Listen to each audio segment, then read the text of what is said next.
Bideotxo honetan, deribatuak zertarako erabil ditzazkegun ikusiko dugu, bai? Aurrekoan, azaldu dugu deribatuaren kontzeptua eta espero argi geratzea, eta horren ikusiko dugu zertarako zaigun baliagarri, bai?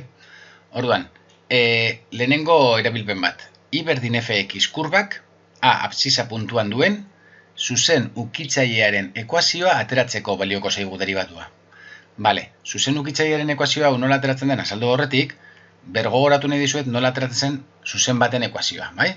Horan, puntu malda ekuazioa, puntua eta malda edukita, bai, zuzeneko puntu bat eta bere malda edukita, gogoratzen bazarete, honela lortzen genuen gure zuzenaren ekuazioa, bai? Bale, eta zuzen normala, izango litzateke, zuzen honekiko perpendikularra alegia, malda, buelta malda jarrita, bat zati malda, eta ikur negatiboarekin, bale? Bale, hau berga gogoratuta, goazen ikustera orain, nola kalkulatzen den funtzio baten zuzen ukitzailearen ekuazioa puntu batean, bai? Demagun, hauze gure funtzioa beltzez markotutakoa, bai? Bale, bere ukitzailea A puntuan, absisako A puntuan, bai? Izango litzateke gorriz markotutako hau, bai? Bere puntu honen koordenatuak izango litzateke A, bai? X koordenatua A eta Y koordenatua funtzioa A puntuan, bai? Beraz, ukitze puntua horrela definituko genuke, bai? Eta malda ere, badakigu dela, gure funtzioaren deribatua puntu horretan. Beraz, ukitze puntua eta malda edukita, gure ukitzailearen ekuazioa hauxe izango litzateke, bai? F'(A), hau da malda, lehen bezala, X-ken puntuaren X koordenatua gehi puntuaren Y koordenatua, bai? Bale, adibidetxo bat, hau hobetu ulertzeko. Demagun, funtzio hauzo ematen digutela, eta X berdin bi puntuan duen ukitzailearen ekuazioa eskatzen digutela. Ukitze puntua badakigu X koordenatua izango dela bi, eta puntu horren Y koordenatua funtzioa bi puntu horretan, bai? Osea, funtzioa bi puntuan, orduan, bi gure funtzioan ordezkatuz X dagoen lekuan, atera dezakegu Y koordenatua, bai? Minus bat.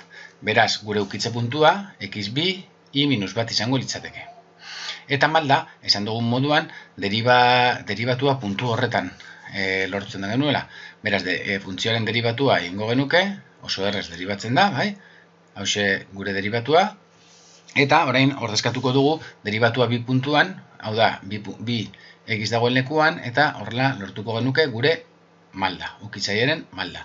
Puntua eta malda edukita, ordezkatu besterik ez, eragiketak egin, eta hauxe izango litzateke gure ukitzailearen ekuazioa. Beraz, ikusi duzuen moduan, deribatua erabiliko dugu, bai, ukitzaile horren malda, bai, topatzeko. Bale, hauxe erabilben bat. Beste bat, funtzio baten puntu nabarmenak lortzeko. Puntu nabarmenak, leku batzutan esanguratsuak, singularrak, bai? Bueno, puntu horrek zer dira? Dira maksimoak, funtzioaren maksimoak, minimoak eta inflexio puntuak, bai? Orduan, hemen, funtzio beltzez margotutako funtzio honetan, bai? Puntu hauek lirateke puntu nabarmenak, bai? Zein da zen? A puntua izango litzateke minimo bat, bai?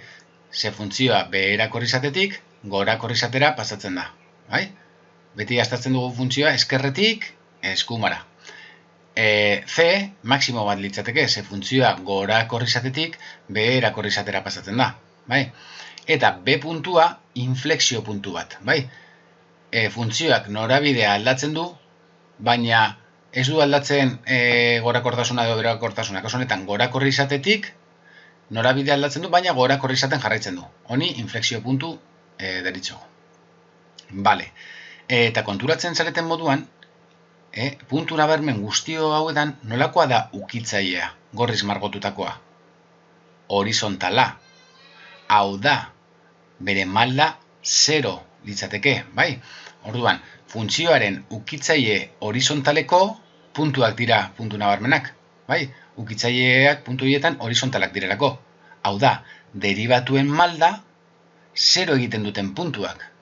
Aha, beraz, deribatua 0ra berdintzen badugu, soluzio horiek atera ditzazkegu, hau da, puntu nabarmenak aterako zaizkigu. Bale, guazen adibidetxo bat ikustera hau hobeto ulertzeko, bai? Demagun funtzio hause daukagula, bai? Orduan, esan dugu, deribatua zerora berdinduta, aterako dugula funtzioen puntu nabarmenak, dauden puntu nabarmenak. Orduan, gure funtzioa deribatuz, funtzioen deribatua f'(x) 2x litzateke, bai? Orduan, deribatua zerora berdinduko dugu, puntu esanguratsuak edo nabarmenak topatzeko. Hau da, 2x deribatua berdinduko dugu zerora. Eta x askatuz, x berdin 0 lortzen dugu. Bale, x berdin 0 izango litzateke, gure puntu nabarmen horren x koordenatua. Eta y koordenatua, funtzioa puntu horretan ordezkatuta topatuko dugu. Hau da, funtzioan 0 ordezkatuta, beraz 0 berbi 0 ken bat, minus bat litzateke. Beraz, 0 minus bat puntua, puntu nabarmen bat litzateke. Baina maximo, minimo, ala inflexio puntu da. Bueno, hori jakiteko, ardatz baten gainean jarrita gure puntuaren x koordenatua, ikus dezakegu puntu horren eskerrean zer egiten duen deribatuak eta puntu horren eskuma aldean zer egiten duen deribatuak. Nola? Puntu honen eskerran, zeroren eskerran adibidez minus bat ordezkatuz gure deribatuan, hemen, x dagoen lekuan minus bat ordezkatzen badut, bi bider minus bat, minus bi negatiboa. F'(x) kasu horretan negatiboa litzateke. Honek esan nahi du negatiboa denez, bai, malda, f'(x) denez, gure ukitzailearen malda, beherakorra izango da. Zeroren eskumaldean ordezkatzen badugu beste puntu bat, adibidez bat, bi bider bat, bi positiboa. Bai, orduan, deribatua positiboa denez, badakigu gure funtzioak hor gora egiten duela. Beherakor izatetik gorakor izatera pasatzen denez, badakigu minimo bat izango dela 0 minus bat puntua, bai? Bale, hemen, hau litzateke emandako funtzio hori marzutat, ikusten dugu moduan, 0 minus bat puntuan, hemen, minimo bat edukiko genuke, bai? Bueno, gero, ikusiko duzu funtzioak irudikatzeko, ardatzekiko ebaki puntuak, eta lehen ikusi aurreko gaietan ikusitako asintotak, eta erabiliko ditugula, deribatuekin batera, funtzioa detaile gehiagoz marraztu alizateko, bale? Bueno, baina hauze, puntu nabarmenak topatzeko modua, bai? Deribatua, zerora berdinduta, ateratzen diren soluzioak. Eta gero, soluzio horiek konprobatu beharko dugu, ze diren maximo, minimo edo inflexio puntu. Eta amaitzeko, funtzioen optimizazioa. Bale. Zer da funtzioen optimizazioa? Funtzioaren maximoa edo minimoa kalkulatzea da. Eta x-en zer baliotarako ematen den zehaztea. Bale, funtzio osoaren dauden maximo eta minimo aurreko nabarmen horiek erlatibo horien artean zein den handiena, bai, funtzioak hartzen duen balio maximoa eta funtzioak hartzen duen balio minimoa, bai, guztien artean minimoa, bale? Eta esatea adibidez f(x) funtzio bat a b tartean definitua badago, balio maximoa edo eta minimoa tarteko muturretako batean edo tarte barruko puntu nabarmen batean egongo da, bai? Horan, tarte barruko puntu nabarmenen artean maximo handiena izango da maximoa, bai? Eta txikiena izango da minimoa. Edo bestela, ez badago maximo eta minimorik, izan daiteke muturretako batean egongo da orduan minimoa eta maximoa. Adibidez, funtzio hau erro(x), bai? A eta B puntuen artean, bai, ez dauka maximo edo minimo erlatiborik. Orduan, minimoa kasu honetan egongo da A puntuan eskerreko muturrean, horregatik muturrean, eta maximoa egongo da eskumako muturrean, B puntuan, bale?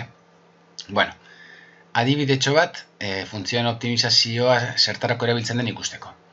Adibidez, eskatzen bat digute, hause, aurkitu bi zenbaki positibo. Jakinda, biderkatuta 100 eta batuta minimoa ematen dutela. Bale? Biderkatuta 100, hause litzateke ekuazioa x zenbaki bat, y beste bat, x bideri 100. I askatzen badugu, hause. Eta gero esaten digute batuta minimoa. Orduan, batura izan behar da minimoa. Batura x-en menpe horrela adierazten badugu ekuazioa bx izango litzateke x gehi y. Bai? Eta hau minimoa izan behar da.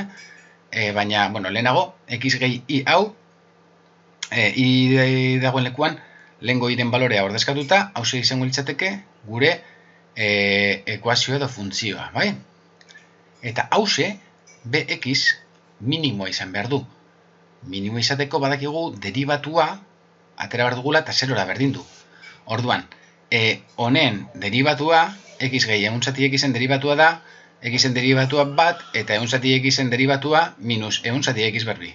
Badokat derivatua orain, zerora berdinduko dut, ateratzeko puntu nabarmenak. Kasu honetan, hause, zerora berdinduz, eta garatzen badugu, lortzen dugu x berdin 10 balio hause, bai?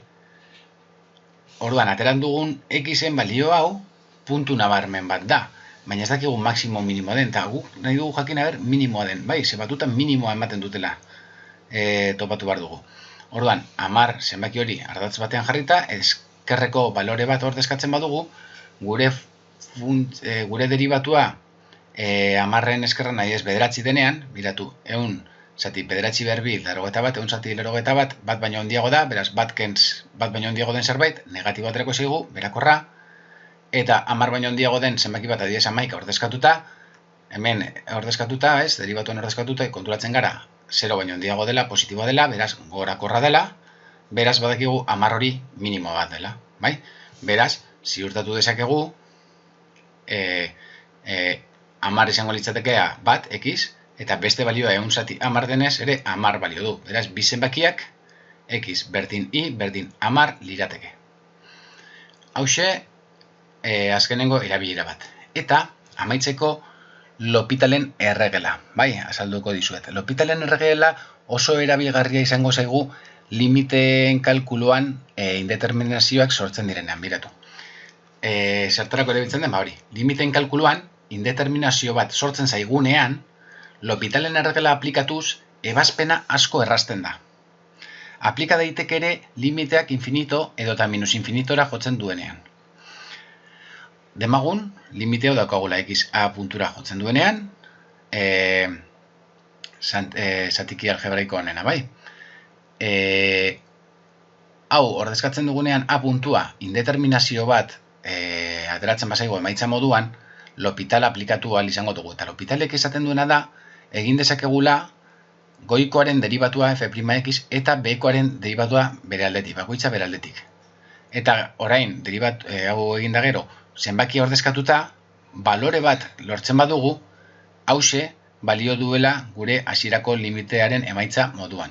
Bai, derivatua goian eta derivatua behan, aplikatu ostean, oraindik zenbakia a ordezkatzean, indeterminazio bat ateratzen bazaigu, berriro deriba dezakegu goikoa beraldetik eta bekoa bestaldetik, bai? Lortu arte balio bat, bai?